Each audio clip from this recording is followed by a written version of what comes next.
கார்த்திகை தீபம் சரியில்லை, என்ன நடக்க போகுதுன்னு பார்க்கலாம் வாங்க. வீடியோக்குள்ள போலாம். ஆளவந்தான் வந்திருக்காரு. இங்க பாரு தம்பி, இது வரைக்கும் நான் திரும்பவும் பஞ்சாயத்து ஆரம்பிச்சது இல்ல. ஆனா இப்போ சாமுண்டீஸ்வரி சொன்னதுக்காக திரும்பவும் நான் உங்ககிட்ட பஞ்சாயத்து வச்சு கேட்கறேன். இதுலயும் தப்பு ஏதாவது நடந்ததுன்னா நான் கொடுக்குற தண்டனை கடுமையா இருக்குன்னு சொல்றாங்க ஆளவந்தான். தப்பு நடக்க வாய்ப்பு இல்லைங்கய்யா. தப்பு பண்ணனா பிராய்ச்சித்தம் தர்றதுக்காக தான் திரும்பவும் இந்த பஞ்சாயத்தை கூப்பிட்டுருக்குறாங்கிறாங்க. எது பிராய்ச்சித்தம் பண்ண போறியா? அப்படி என்னப்பா செய்ய போறேன்னு கேக்குறாங்க ஆளவந்தான். என் பேரை களங்கப்படுத்திட்டாங்க, என் பேர்ல எந்த ஒரு தப்பும் இல்லைன்னு நான் நிரூபிச்சுட்டு போறதாங்க நாயோ. நியாயத்தை கேட்கறதுக்கு தான் இப்ப நான் திரும்பவும் பஞ்சாயத்தை கூப்பிட்டுருக்கேங்கிறாங்க. சரிப்பா, நீ என்ன கேட்க நினைக்கிறியோ கேளு அப்படின்னு ஆளவந்தான் கேட்கவும் ஊர் மக்களும் கார்த்தி என்ன சொல்ல போறாருன்னு அவளோட எதிர்பார்க்கறாங்க. கார்த்தி மேல பழி போட்ட அந்த பொண்ணோட லவ்வர் இவங்களும் வந்து என்ன திரும்பவும் பஞ்சாயத்து கூப்பிட்டுருக்கானே, மறுபடியும் என்ன வில்லங்கத்தை கேது ஏதாவது இழுத்து விட்டுருவானா அப்படின்னு பாத்துட்டு இருக்காங்க. எதுவும் என்ன மீறி நடக்காது, நீங்க தைரியமா இருக்கலாங்கிறாங்க சிவனாண்டி. ஐயா, நான் அந்த பொண்ணு கிட்ட தப்பா நடந்துக்க முயற்சி பண்ணனதான் அந்த பொண்ணு என் பேர்ல குற்றச்சாட்டு வச்சிருக்காங்க. நடந்த தப்புக்கு பிராய்ச்சித்தமா நானே அந்த பொண்ணை கல்யாணம் பண்ணிக்கலான்னு இருக்கேன்னு சொல்றாங்க கார்த்தி. இதுவும் நல்ல யோசனையா தானே இருக்குதுங்கிறாங்க ஆளவந்தான். இப்படி ஒரு பதில் சொல்லுவான்னு யாருமே எதிர்பார்க்கல. அந்த பொண்ணு அதிர்ச்சியில் நிக்கிறாங்க. சிவனாண்டியும் என்னடா அது, நாம ஒரு கணக்கு போட்டா இது ஒரு கணக்குல போய் முடியுது, சரியான நேரத்துல வசமா மாட்டிக்கிட்டோம் போல இருக்குன்னு நினைக்கிறாங்க. ஆமாங்க ஐயா, என்னால இந்த பொண்ணு பாதிக்கப்பட்டிருக்கு, அதனால இந்த பொண்ணை நான் கல்யாணம் பண்ணிக்கலான்னு இருக்கேன். அந்த பொண்ணோட சம்மதம் என்னன்னு கேளுங்கிறாங்க கார்த்தி. அந்த பொண்ணு ஐயோ எனக்கு வேண்டாம், இவனை எனக்கு பிடிக்கவே இல்லை, ரொம்ப மோசமானவை, இவனை நான் கல்யாணம் பண்ணிக்க மாட்டேன்னு சொல்றாங்க. நான் அவங்க கிட்ட தப்பா நடந்துக்கிட்டனால இந்த விஷயம் வெளியே தெரிஞ்சா அவங்களை யாருமே கல்யாணம் பண்ணிக்க மாட்டாங்கன்னு சொல்லித்தானுங்க அழுதாங்க.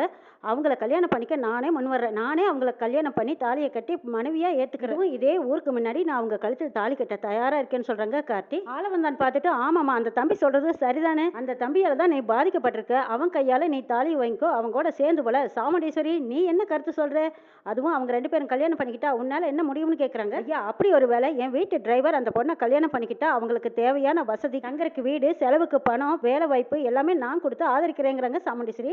போதுமா, வாழ்க்கைக்கு இதை விட என்ன வேணும்? பையனும் நல்ல பையனா இருக்கான், பேசாம கல்யாணம் பண்ணிக்கிட்டு நல்லபடியா குடும்பம் நடத்துங்கிறாங்க ஆளவந்தான். எல்லாருமே சேர்ந்து ஆமாங்க ஐயா, இதுதான் சரியான முடிவு, அந்த பையன் அந்த பொண்ணு கழுத்துல தாலி கட்டுறது தான் நல்ல தீர்ப்பு அப்படின்னு சொல்றாங்க. இதுக்கப்புறமா கார்த்தியும் தாலியை வாங்கிக்கிட்டு அந்த பொண்ணு கழுத்துல கட்டுறதுக்காக போறாங்க. அந்த பொண்ணு மறுப்பு தெரிவிக்கிறாங்க. ஐயோ எனக்கு வேண்டாங்க ஐயா, எனக்கு இவனை பிடிக்கவே இல்லை, இவன் மோசமானவன், இவன் என் கழுத்துல தாலி கட்டக்கூடாது, நான் இவனை கட்டிக்க விரும்பலைங்கிறாங்க. என்னமா பேசுற, அந்த தம்பினால நீ பாதிக்கப்பட்டிருக்க, சாமுண்டீஸ்வரியும் உனக்கு வாழ்க்கைக்கு தேவையான எல்லா சௌகரியமும் வசதியும் பண்ணி தரேன்னு சொல்றாங்க. அப்புறம் ஏமா நீ கல்யாணம் பண்ணிக்க மாட்டேன்னு சொல்ற? எப்பா, அந்த பொண்ணோட வாழ்க்கை உன்னால பாதிக்கப்பட்டிருக்கு, நீ போய் தாலியை கட்டுப்பான்னு ஆளவந்தான் சொல்றாங்க. சிவனாண்டி எழுந்திருச்சு நிறுத்துங்க ஐயா, ஒரு பொண்ணை கல்யாணம் பண்ணிக்கலாம்னா அவளை தொட்டுட்டு மறுபடியும் கல்யாணம் பண்ணிக்க முடிவெடுக்கலாமான்னு கேக்குறாங்க சிவனாண்டி. சிவனாண்டி, இது எங்க வீட்டு பிரச்சனை, நீ ஒன்றும் மூக்க நாளைக்காதவும் வேலை என்னமோ அதை பாருன்னு சாமுண்டீஸ்வரி சிவனாண்டியை ஆஃப் பண்ணிடுறாங்க. ராஜா, நீ தாலியை கட்டு அப்படின்னு சாமுண்டீஸ்வரி சொன்னதும் கார்த்தி இன்னும் அந்த பொண்ணை கிட்ட நெருங்க போறாங்க. பொண்ணோட லவ்வர் சொல்றாரு, நிறுத்துங்க, இவளை இன்னும் கொஞ்ச நாளையில நானே கல்யாணம் பண்ணிக்க போறேன், இவ எனக்கு பொண்டாட்டி ஆக போறவ, என்னோட லவ்வர், நாங்க பணத்துக்கு ஆசைப்பட்டு இந்த சிவனாண்டி சொன்ன பேச்சை கேட்டு இப்படி ஒரு தப்பு பண்ணிட்டோங்க ஐயா, எங்களை மன்னிச்சிடுங்கன்னு கெஞ்சுறாங்க.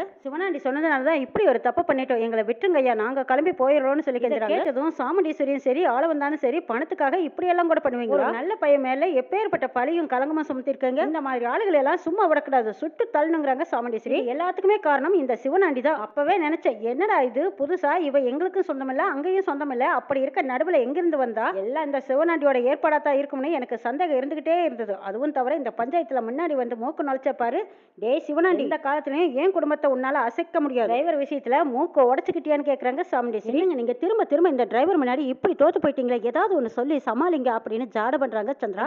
ஏதோ பஞ்சாயத்து கூடி இருக்குதுன்னு தான் நான் இங்க வந்தேனே தவிர இந்த பொண்ணுக்கு எங்களுக்கு எந்த சம்பந்தம் இல்லைன்னு சொல்லி பாக்குறாங்க சிவனாண்டி. இல்லைங்க, இந்த சிவனாண்டி தான், நான் எவ்வளவு வேணாலும் பணம் கொடுக்குறேன், சாமுண்டீஸ்வரி வீட்டுல நலங்கு ஃபங்க்ஷன் நடக்குது, அங்க போய் நான் சொன்ன மாதிரி நடிங்க, அங்க இருக்கிற டிரைவர் மேல பழிய தூக்கி போடு, அவனை ஊரை விட்டு அனுப்பணும் அப்படின்னு இவங்க சொல்லி கொடுத்தாங்க. அதே மாதிரி தான் நாங்களும் செஞ்சோம், எவ்வளவு பணம் வேணாலும் கொடுக்குறேன்னு சொன்னாங்க, பணத்துக்கு ஆசைப்பட்டு தான் நாங்களும் இந்த தம்பி வேலை இப்படி ஒரு தப்பான பழி சொல்லிட்டேங்கிறாங்க. ஐயா, இவன் ஏதாவது ஒரு வழியில என் வீட்டுக்கு பிரச்சனை கொடுத்துக்கிட்டே இருக்கான், ஏதாவது ஒரு குடைச்சல் கொடுத்துட்டே இருக்கான், என் குடும்ப கௌரவத்தை கெடுக்கிறதுக்காக ஏதாவது ஒண்ணு பண்ணிக்கிட்டே தான் இருக்கான். உள்ளூர்காரனா இருந்தாலும் வெளியூர்காரனை பார்த்து என் குடும்பத்துல வேலை பார்த்துட்டு இருக்கிற டிரைவர் மேல இப்படி ஒரு பழியை தூக்கி போட்டு நானும் அவரை தப்பா நினைக்கும்படி ஆயிப்போச்சு பாருங்க. இந்த டிரைவர் என் குடும்பத்துக்காக எவ்வளவு நல்லது செஞ்சிருக்காரு, என் குடும்பத்துக்கு எவ்வளவு பாதுகாப்பா இருந்திருக்காரு, அப்படிப்பட்டவரையே வீட்டை விட்டு வெளியே போன்னு சொல்ற அளவுக்கு இந்த சிவனாண்டி இப்படி ஒரு காரியத்தை பண்ணிட்டான், இவனை மன்னிக்கவே கூடாது, இவனுக்கு என்ன தண்டனை கொடுக்கலான்னு நீங்களே சொல்லுங்க ஐயான்னு கேக்குறாங்க சாமுண்டீஸ்வரி. வெளியூர்கார மேல இவ்வளவு பெரிய பழியை தூக்கி போட்டு அவனை ஊரை விட்டே போன்னு சொன்னோம், ஆனா உள்ளூர்காரனா இருந்துகிட்டு உள்ளூர்காரக்கே இவ்வளவு பெரிய துரோகம் பண்ணலாமா நீ? இப்ப நீ செஞ்ச பாவத்துக்கும் அநியாயத்துக்கும் நான் கொடுக்கற தண்டனை மத்தவங்க யாரும் இந்த மாதிரி ஒரு தப்பை நினைச்சு கூட பார்க்க கூடாது. அந்த தம்பி பேர்ல இல்லாத பழிய சொன்ன உனக்கு செம்புலி கரும்புலி குத்தி கழுது மேல உட்கார வச்சு ஊருக்கு நடுவுல மொட்டை அடிச்சு அதுக்கப்புறம் மரத்துல கட்டி வச்சு சபக்கால அந்த தம்பி கையால அடி வாங்கி பிறகு நான் உனக்கு இந்த ஊரை விட்டு தள்ளி வைக்கிறேன்னு சொல்லிடுறாங்க. இதை கேட்டதும் சிவனாண்டி சந்திரா எல்லாரும் அதிர்ச்சி அடைகிறாங்க. ஐயா, நான் செஞ்சது தப்பு அவ்வளவுதான், தயவு செய்து என்ன மன்னிச்சிடுங்க, அப்படி ஒரு தண்டனையை எனக்கு கொடுத்துடாதீங்கன்னு கெஞ்சுறாங்க சிவனாண்டி. எப்பா சிவனாண்டினால உன்னோட பேர் கெட்டது, இப்ப சிவனாண்டிக்கு இந்த தண்டனை போதுமா, நீ சொல்லு அப்படின்னு கேக்குறாங்க ஆளவந்தான். ஐயா வேண்டாங்க ஐயா, மன்னிச்சு விட்டுலாங்கிறாங்க கார்த்தி. பாத்தியாப்பா அசலூர்காரனா இருந்தாலும் உன் பேர்ல எவ்வளவு ஒரு மதிப்பும் மரியாதையும் வச்சிருக்கான், எவ்வளவு பெருந்தன்மையா நடந்துகிட்டான். நீ இந்த ஊர்க்காரனா இருந்துகிட்டு இவ்வளவு சின்னத்தனமா நடந்துகிட்டே, இதெல்லாம் நல்லாவா இருக்கு? இந்த ஊர்க்காரன்னு சொல்லிக்கிறக்கு நீ எல்லாம் வெக்கப்படணும்பாங்கிறாங்க ஆளவந்தான். அதுக்கப்புறமா நீ மறுபடியும் இந்த சாமுண்டீஸ்வரி வீட்டுக்கோ இல்ல இந்த டிரைவருக்கோ குடைச்சல் கொடுத்துக்கிட்டு ஏதாவது தொந்தரவு கொடுத்தீங்கன்னா மறுபடியும் நான் உன்னை சும்மா விட மாட்டேன். ராஜா தம்பி கேட்டுக்கிட்டதுனால தான் நான் உன்னை மன்னிச்சு விடுறேன். உழைச்சு போ, இனிமே இந்த மாதிரி ஒரு தப்பு பண்ணுன கண்டிப்பா மரத்துல கட்டி வச்சு அடிப்போன்னு சொல்லிடுறாங்க ஆளவந்தான். இல்லைங்க ஐயா, இனிமே இப்படி ஒரு தப்பு பண்ண மாட்டேன்னு மன்னிப்பு கேட்கறாங்க சிவனாண்டி. கார்த்தியும் பரவாயில்ல மன்னிச்சிட்டேன் அப்படின்னு சொல்லிடுறாங்க. மன்னிப்பு கேட்ட சிவனாண்டியும் அந்த ஊர்க்காரங்களும் எல்லாரும் அங்கிருந்து கிளம்பி போயிடுறாங்க. இந்த பக்கமா ஆளவந்தானும் சாமுண்டீஸ்வரியும் கார்த்திகிட்ட போய் மன்னிப்பு கேட்கறாங்க. திரும்பவும் பஞ்சாயத்து கூட்டுனது நல்லதா போச்சு, ஆனா இப்படி ஒரு தீர்ப்பு எங்கேயுமே நான் சொன்னதில்ல, தீர விசாரிச்சிருக்கணும், விசாரிக்காம சொன்னது என்னோட தப்பு. சாமுண்டீஸ்வரியும் மன்னிச்சிடப்பா, நீ வெளியூர்க்காரனா இருந்தாலும் எவ்வளவு பெருந்தன்மையா நடந்துக்கிற, தப்பான தீர்ப்பு சொன்னதுக்கு எங்களை மன்னிச்சிடுப்பாங்கிறாங்க. ஐயா சந்தர்ப்பம் சூழ்நிலையுமே அப்படி அமைஞ்சு போச்சு, இதுக்காக நீங்க என்னங்க ஐயா செய்ய முடியும், பரவாயில்ல விடுங்க, நான் இதை ஒன்றும் பெருசா எடுத்துக்கலன்னு கார்த்தி சொல்றாங்க. சாமுண்டீஸ்வரி, இந்த பையன் தரமா ஒழுக்கமா நல்ல பையனா இருக்கான், இப்படிப்பட்ட ஒரு நல்ல பையன் விசுவாசமான பையன் உன் வீட்டுக்கு டிரைவரா கிடைச்சிருக்கான், நீதாமா கொடுத்து வச்சிருக்கணுங்கிறாங்க ஆளவந்தான். ஆமாங்க ஐயா, நீங்க சொல்ற மாதிரி ஒழுக்கத்திலையும் தரத்திலையும் சிறந்தவன் தான், என் பொண்ணுங்களே இவனை பத்தி அடிக்கடி பெருமையா சொல்லுவாங்க, பட்ட உயர்வான நல்ல மனுஷன் தாங்க ஐயாங்கிறாங்க சாமுண்டீஸ்வரி. உன் வீட்டுல வேலை கொடுத்து அவன் அந்த வீட்லயே தக்க வச்சுக்கோன்னு சொல்லிட்டு போறாங்க ஆளவந்தான். டிரைவர், அந்த சூழ்நிலையில நான் உன்னை தப்பா நினைச்சிட்டேன், நீ தயவு செய்து என்ன மன்னிச்சு திரும்பவும் நீ என் வீட்டுக்கு வரணுங்கிறாங்க.